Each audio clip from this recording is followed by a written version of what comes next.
നമസ്കാരം, മലയാളി വാർത്തയിലേക്ക് സ്വാഗതം. ജന്തർ മന്തറിൽ നടക്കുന്ന പ്രതിഷേധമാണല്ലോ ഇപ്പോൾ ഇവിടെ ഇന്ത്യയൊട്ടാകെ സംസാരിക്കുന്ന ഒരു വിഷയമെന്ന് പറയുന്നത്. അതിനെ അനുകൂലിക്കുന്നവർ ധാരാളമുണ്ട്, അതിനെ പ്രതികൂലിക്കുന്നവരും ധാരാളമുണ്ട്. എല്ലാവർക്കും എല്ലാവരുടേതായിട്ടുള്ള അഭിപ്രായങ്ങളുണ്ട്. അതൊക്കെ സോഷ്യൽ മീഡിയയിലും അതുപോലെ തന്നെ പല പ്ലാറ്റ്ഫോമുകളിലും അത് രേഖപ്പെടുത്തുന്നവരുണ്ട്. നീറ്റ് പരീക്ഷ വിഷയത്തിൽ പ്രതികരിച്ച സിനിമാ സെലിബ്രിറ്റികൾക്കെതിരെ ഇപ്പോൾ രൂക്ഷ വിമർശനവുമായിട്ടാണ് നടൻ സന്തോഷ് പണ്ഡിറ്റ് രംഗത്ത് വരുന്നത്. ഫേസ്ബുക്കിൽ പങ്കുവെച്ച കുറിപ്പിലൂടെയാണ് അദ്ദേഹം വിമർശനം ഉന്നയിച്ചത്. ചില സിനിമകൾ കൊണ്ട് വിദ്യാർത്ഥികൾക്കുണ്ടാകുന്നത്ര ഉപദ്രവം നീറ്റ് പരീക്ഷ രണ്ടാമത് എഴുതിയതുകൊണ്ട് സമൂഹത്തിന് ഉണ്ടായിട്ടില്ല എന്നാണ് സന്തോഷ് പണ്ഡിറ്റ് കുറിച്ചത്. നീറ്റ് പരീക്ഷയും കുട്ടികളുടെ ഭാവിയും ചൂണ്ടിക്കാട്ടി കേരളത്തിലെ ചില സിനിമാ സെലിബ്രിറ്റികൾ പ്രതിഷേധിക്കുന്നത് സിനിമയുടെ പരോക്ഷ പ്രമോഷനാണോ അതോ മറ്റെന്തെങ്കിലും താല്പര്യങ്ങളാണോ എന്ന ചോദ്യവും അദ്ദേഹം ഉയർത്തി. സ്വന്തം സംഘടനയിലെ പ്രശ്നങ്ങൾ പോലും ഒരു മേശയ്ക്ക് ചുറ്റുമിരുന്ന് പരിഹരിക്കാൻ കഴിയാത്തവരാണ് ഇന്ത്യയിലെ നീറ്റ് പ്രശ്നം എങ്ങനെ പരിഹരിക്കണമെന്ന് പറയുന്നതെന്നും അദ്ദേഹം വിമർശിച്ചു. പോസ്റ്റ് വായിക്കാം. ഇനി വായിക്കുന്നത് മുഴുവൻ അദ്ദേഹത്തിന്റെ പോസ്റ്റിൽ പറയുന്ന കാര്യങ്ങളാണ്. അദ്ദേഹത്തിന്റെ ഫേസ്ബുക്ക് പേജിൽ ഈ ഒരു പോസ്റ്റ് അദ്ദേഹം നൽകിയിട്ടുണ്ട്. തീർച്ചയായിട്ടും അത് ആളുകൾക്ക് വായിക്കാവുന്നതാണ്. അദ്ദേഹത്തിന്റെ പോസ്റ്റ് ഇപ്രകാരമാണ്: ചില സിനിമകൾ കൊണ്ട് വിദ്യാർത്ഥികൾക്ക് എത്ര ഉപദ്രവമുണ്ടോ അത്രയും ഉപദ്രവം നീറ്റ് പരീക്ഷ രണ്ടാമത് എഴുതിയത് കൊണ്ട് സമൂഹത്തിന് ഉണ്ടായിട്ടില്ല. പാറ്റയ്ക്കടിച്ച ഹിറ്റ് പല പൊയ്മുഖങ്ങളും പുറത്തു ചാടുന്ന കാഴ്ചയാണ് ഇപ്പോൾ കാണുന്നത്. നീറ്റ് പരീക്ഷ, കുട്ടികളുടെ ഭാവി എന്നൊക്കെ പറഞ്ഞ് കേരളത്തിലെ ചില സിനിമാ സെലിബ്രിറ്റികൾ കരഞ്ഞ് ബഹളം വെക്കുകയാണല്ലോ. ചിലരുടെ സിനിമ അടുത്ത ആഴ്ചയിൽ റിലീസ് ആകാനുണ്ട്. അതിനായുള്ള ഇൻഡയറക്റ്റ് പ്രൊമോഷനാണ് സംഭവം. ചിലർക്ക് FCRI ഫണ്ട് നിയന്ത്രണം വരുമോ എന്ന പേടിയും ദേഷ്യവും ഇവിടെ തീർക്കുന്നു. ചിലർ ചില്ലറ മേടിച്ച് അഭിപ്രായം പറയുന്നു. ചിലർക്ക് ദേശീയ അവാർഡ് കിട്ടാത്തതിൽ ദേഷ്യം, എക്സെട്ര. 1000 ആളുകൾ പോലും ഇല്ലാത്ത ഒരു സിനിമാ സംഘടനയുടെ കുശുമ്പ്, അടിപിടി, കടിപിടി, പാരവെപ്പ്, ഈഗോ പോലുള്ള കുഞ്ഞു പ്രശ്നങ്ങൾ പോലും ഒരു മേശയുടെ ചുറ്റുമിരുന്ന് ചർച്ച ചെയ്ത് പരിഹരിക്കാൻ പറ്റാത്ത ചില സിനിമാക്കാരാണ് ഇന്ത്യയിലെ നീറ്റ് പ്രശ്നം പരിഹരിക്കേണ്ട രീതി ഇങ്ങനെയല്ല എന്ന് പറഞ്ഞ് വരുന്നത്. ഇന്ത്യയുടെ ഇത്തരം പ്രശ്നങ്ങളൊക്കെ പരിഹരിക്കുവാൻ ഇവിടെ ഉശിരുള്ള ആൺകുട്ടികളുണ്ട്. കുട്ടികളുടെ യുവാക്കളുടെ ഭാവിയിൽ ഇത്രയും ആശങ്കയുള്ള സിനിമാക്കാർ ഇനിയെങ്കിലും സിനിമയിലെ കള്ളുകൂടി, മദ്യം, കഞ്ചാവ് ഉപയോഗം കാണിക്കുന്ന അവയെ ഗ്ലോറിഫൈ ചെയ്യുന്ന സീനുകൾ സ്വന്തം സിനിമയിൽ നിന്നെങ്കിലും ഒഴിവാക്കിക്കൂടെ? സ്ത്രീ വിരുദ്ധ ഡയലോഗുകൾ, ഡബിൾ മീനിങ്, തെറി ഭാഷകൾ ഇനിയെങ്കിലും കുട്ടികളുടെ നല്ല ഭാവി ആലോചിച്ച് സിനിമയിൽ കുറച്ചൂടെ? ഇനി ഒരിക്കൽ കൂടി കേരളത്തിൽ മറ്റൊരു ഹേമ കമ്മിറ്റി റിപ്പോർട്ട് വരാതെ നോക്കുവാനെങ്കിലും ശ്രദ്ധിച്ചുകൂടെ? കള്ളപ്പണം വെളുപ്പിക്കുന്ന ആളുകളെ പൊതുജന മധ്യത്തിൽ കൊണ്ടുവന്നുകൂടെ? കേരളത്തിൽ മദ്യനിരോധനം വേണമെന്ന് അഭിപ്രായപ്പെട്ടുകൂടെ? സിനിമാ സ്റ്റൈൽ കൊലപാതകങ്ങളും സിനിമയെ അനുകരിച്ച് പോലീസിനെ വിദഗ്ധമായി പറ്റിക്കുന്നതും ഇന്ന് കേരളത്തിൽ കൂടി വരുന്നു. സമൂഹത്തിൽ ആക്രമണ സ്വഭാവം വർദ്ധിച്ചു വരുന്നതിൽ സിനിമകൾക്ക് വലിയ പങ്കുണ്ട് എന്നത് തെളിയിക്കപ്പെട്ടതാണ്. പണ്ട് മദ്യവും സിഗരറ്റും മാത്രമായിരുന്നു നായകന്റെ ഹീറോയിസം കാണിക്കുവാനുള്ള അളവുകോലെങ്കിൽ കഞ്ചാവ് ഇപ്പോൾ സിന്തറ്റിക് ഡ്രഗ് അഥവാ രാസലഹരിയാണ് നായകനും നായികയും ഒക്കെ ഉപയോഗിച്ച് അതിന് യുവാക്കളെ പ്രേരിപ്പിക്കുന്നത്. സമൂഹത്തിന് മാതൃകയാകേണ്ട എത്രയോ നടീനടന്മാരെയും സംവിധായകരെയും MDMA എക്സെട്ര ഉപയോഗിച്ച് എന്ന കേസിൽ അറസ്റ്റ് ചെയ്തിട്ടുണ്ട്. പഹൽഗാം ആക്രമണം അടക്കം ഒന്നിലെ ഒരു അഭിപ്രായവും ഒരു സെലിബ്രിറ്റികൾക്കും ഇല്ലായിരുന്നു. സിനിമകളിലെ അക്രമങ്ങൾ കണ്ട് കുട്ടികളിലും ചെറുപ്പക്കാരിലും യാഥാർത്ഥ്യ ബോധം കുറയാൻ ഇത് കാരണമാകുന്നു. സിനിമകളിലെ അമിതമായ സംഘടനകളും ക്രൂരതകളും കാണുമ്പോൾ അത്തരം അനീതികൾ അനുകരിക്കാൻ ചിലർ മുതിരാറുണ്ട്. ലഹരി ഉപയോഗം, സ്ത്രീ വിരുദ്ധത, തെറ്റായ ജീവിത രീതികൾ എന്നിവ സിനിമകളിൽ ഗ്ലാമറൈസ് ചെയ്ത് കാണിക്കുന്നതും സമൂഹത്തിലെ ധാർമ്മിക മൂല്യങ്ങളെ പ്രതികൂലമായി ബാധിക്കുന്നു. ചില സിനിമകളിലെ ഭീകരമായ ഹൊറർ രംഗങ്ങൾ, അമിതമായ അക്രമങ്ങൾ സമൂഹത്തിൽ പ്രത്യേകിച്ച് കുട്ടികളിൽ ഭയവും ഉത്കണ്ഠയും ഉണ്ടാക്കുന്നു.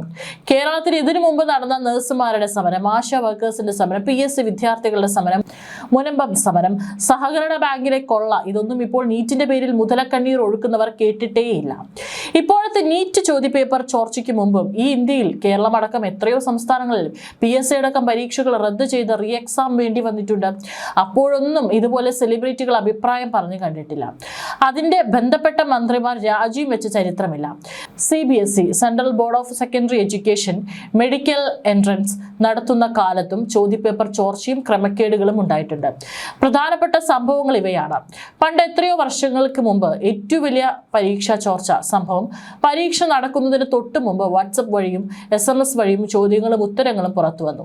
രീതി ബീഹാർ, ഹരിയാന കേന്ദ്രീകരിച്ചുള്ള സംഘങ്ങൾ വ്യാജ ഏജന്റുകൾ വഴി ഉത്തരങ്ങൾ സമാഹരിക്കുകയും പ്രത്യേകമായി നിർമ്മിച്ച അടിവസ്ത്രങ്ങളിലും ജാക്കറ്റുകളിലും ബ്ലൂടൂത്ത് മൈക്രോ ഉപകരണങ്ങൾ ഘടിപ്പിച്ച് പരീക്ഷാ ഹാളുകളിലുള്ള വിദ്യാർത്ഥികൾക്ക് എത്തിച്ചു കൊടുക്കുകയായിരുന്നു.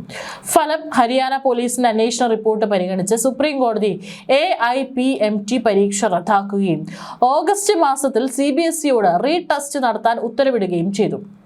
2.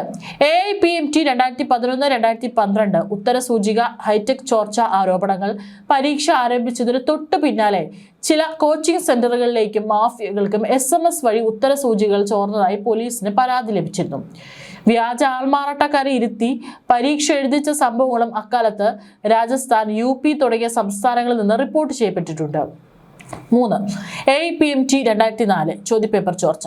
പരീക്ഷ ആരംഭിക്കുന്നതിന് മണിക്കൂറുകൾക്ക് മുമ്പ് രാജസ്ഥാനിലും ഡൽഹിയിലും ചോദ്യപേപ്പർ ചോർന്നതായി ആരോപണം ഉയർന്നതിനെ തുടർന്ന് കേസ് അന്വേഷിക്കുകയും ക്രിമിനൽ സംഘങ്ങളെ അറസ്റ്റ് ചെയ്യുകയും ചെയ്തിരുന്നു. അന്ന് ഈ വിഷയത്തിൽ ഏത് മന്ത്രിയാണ് രാജിവെച്ചത്? 2014 മാർച്ച് CBSE പരീക്ഷകൾ. 12ാം ക്ലാസ് എക്കണോമിക്സ്, 10ാം ക്ലാസ് മാത്തമാറ്റിക്സ് ചോദ്യപേപ്പറുകൾ ചോർന്നതിനെ തുടർന്നും രാജ്യത്ത് വലിയ വിവാദങ്ങൾ ഉണ്ടായി. 2013 മഹാരാഷ്ട്ര സംസ്ഥാനത്ത് 12ാം ക്ലാസ് ചോദ്യപേപ്പർ ചോർന്നതായി കണ്ടെത്തിയതിനെ തുടർന്ന് പരീക്ഷ മാറ്റിവെച്ചു.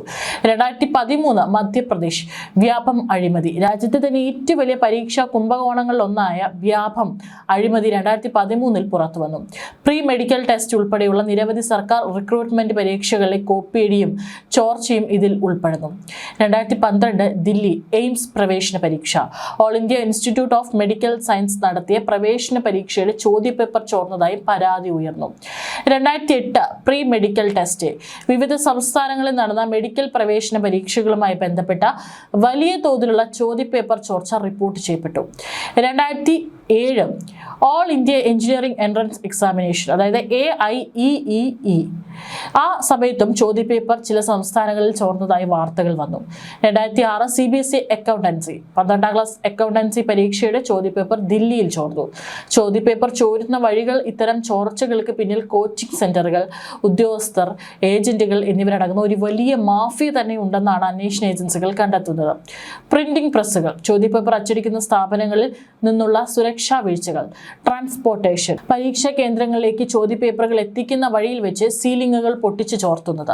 ഡിജിറ്റൽ മാധ്യമങ്ങൾ. വാട്സപ്പ്, ടെലിഗ്രാം ഗ്രൂപ്പുകൾ വഴി വളരെ വേഗത്തിൽ ചോദ്യങ്ങൾ ലക്ഷക്കണക്കിന് ആളുകളിലേക്ക് വിൽക്കപ്പെടുന്നു. കേന്ദ്ര സർക്കാരിന്റെ പുതിയ കർശന നിയമം ആന്റി പേപ്പർ ലീക്ക് ലോ പൊതുപരീക്ഷകളിലെ ക്രമക്കേടുകൾ തടയുന്നതിനായി കേന്ദ്ര സർക്കാർ ദി പബ്ലിക് എക്സാമിനേഷൻസ് ആക്ട് 2024 നടപ്പിലാക്കിയിട്ടുണ്ട്. ഈ നിയമപ്രകാരം വ്യവസ്ഥ ചെയ്തിട്ടുള്ള കടുത്ത ശിക്ഷകൾ നൽകുന്നത് സമരം നടത്താം, പ്രതിഷേധിക്കാം, പക്ഷെ പൊതുമുതൽ നശിപ്പിച്ചുകൊണ്ടും ട്രെയിനിന് നേരെ കല്ലെറിഞ്ഞുകൊണ്ടും ആവരുത്. റെസ്ട്രിക്റ്റഡ് ഏരിയയിൽ സുരക്ഷാ കാരണങ്ങളാൽ സമരം ചെയ്യരുത്. നിലവിൽ ഇറാൻ അമേരിക്ക യുദ്ധകാലത്ത് പോലും വികസനത്തിലേക്ക് കുതിക്കുകയാണ് ഇന്ത്യ. അപ്പോൾ എങ്ങനെയെങ്കിലും ഇന്ത്യയിൽ അരക്ഷിതാവസ്ഥ ഉണ്ടാക്കാൻ തെറ്റിദ്ധരിക്കപ്പെട്ട വിദേശ ഏജൻസികളുടെ കളിപ്പാവകളാവുകയാണ് ഇവിടുത്തെ കുറച്ച് ചെറുപ്പക്കാർ. പൊതുജനം ജാഗ്രത.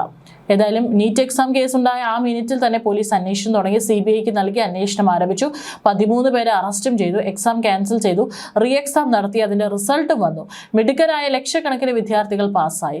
ചില സിനിമകൾ കൊണ്ട് അത്രയും ദോഷ വിദ്യാർത്ഥികൾക്ക് ഈ റീ എക്സാം എഴുതിയതില്ല. വീഴുക എന്നത് തെറ്റല്ല, വീണിട്ട് എഴുന്നേൽക്കാതെ ഇരിക്കുക എന്നതാണ് തെറ്റ്.